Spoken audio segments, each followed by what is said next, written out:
You know, when the person who literally spent 50 years creating a technology suddenly quits his job just to warn the world about it, you gotta listen. And that's exactly what the godfather of AI, Geoffrey Hinton, has done. So let's get into it, because what he has to say could genuinely affect every single one of us. And that quote right there, that's the heart of his warning. It's just a chilling, incredibly powerful way to make us think about a future where, well, humanity might not be at the top of the food chain anymore. So what on earth drove the creator of modern AI to sound such a terrifying alarm? To really understand the sheer weight of this warning, we first have to understand the man behind it. See, this isn't just some random person sounding the alarm. This is the architect himself. For half a century, Geoffrey Hinton was one of the only people who truly believed we could make artificial intelligence by basically mimicking the human brain. His work on neural networks was completely groundbreaking, and it's the very foundation that companies like Google and OpenAI have built their world-changing technology on. And then, after a decade leading AI research at Google, a dream job, he just walked away. Not for a better offer, not to retire quietly, but for one very specific reason: to be free to tell the world just how dangerous he believes his life's work has become. Which brings us to the big question: what did he see that made him do it? So Hinton kind of breaks the risks down into two main categories. One is an immediate threat that we are already dealing with, and the other is an existential one, something we've never, ever faced before in human history. So he sees the danger coming from two different directions. First, you've got the immediate problem: bad actors, humans, using AI for malicious purposes. But the second, and much, much bigger threat is the AI itself becoming a superintelligence that might just see us as the problem. Let's start with the dangers that are already knocking on our door. And look, this isn't science fiction. This stuff is happening right now. Malicious cyber attacks are absolutely exploding. AI is making it dangerously easy for some lone wolf to design new bioweapons. It's supercharging election manipulation by creating these perfectly tailored propaganda machines. And maybe the most terrifying of all, it's making lethal autonomous weapons possible. Robots that make the decision to kill all on their own. But as scary as all that is, it's nothing compared to that second path to danger. Like Hinton says, we are walking into completely uncharted territory. We have no playbook, no idea what to do when we're no longer the smartest things on the planet. To make this idea feel real, Hinton uses this incredible analogy. He says, we're like someone who decides to raise a tiger cub.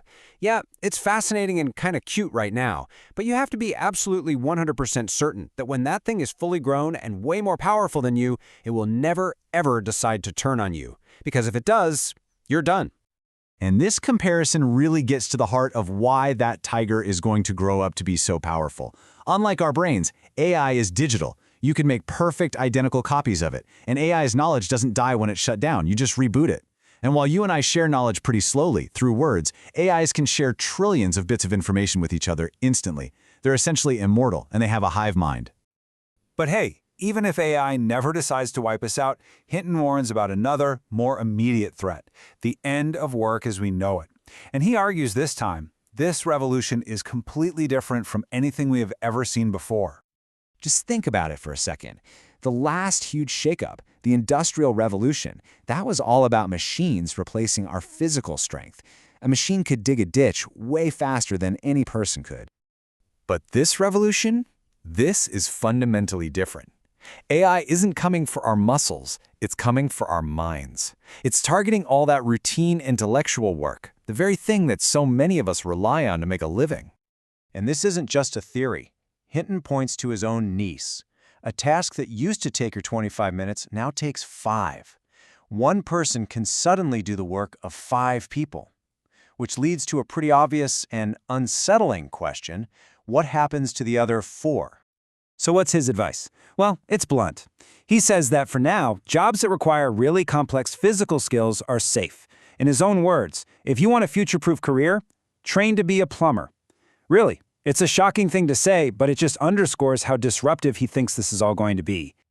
So with all of this on the table, the obvious question is, can we stop it? Or is it already too late? I mean, the most obvious solution seems to be just pump the brakes, right?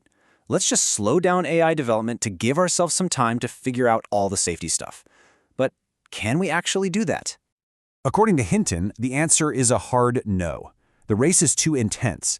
You've got this fierce competition between companies like Google and OpenAI, and then you've got the geopolitical competition between nations like the US and China. Nobody is willing to slow down because they're afraid of falling behind. It's like the engines of capitalism and nationalism are pushing this forward at full throttle. So, where does that leave us?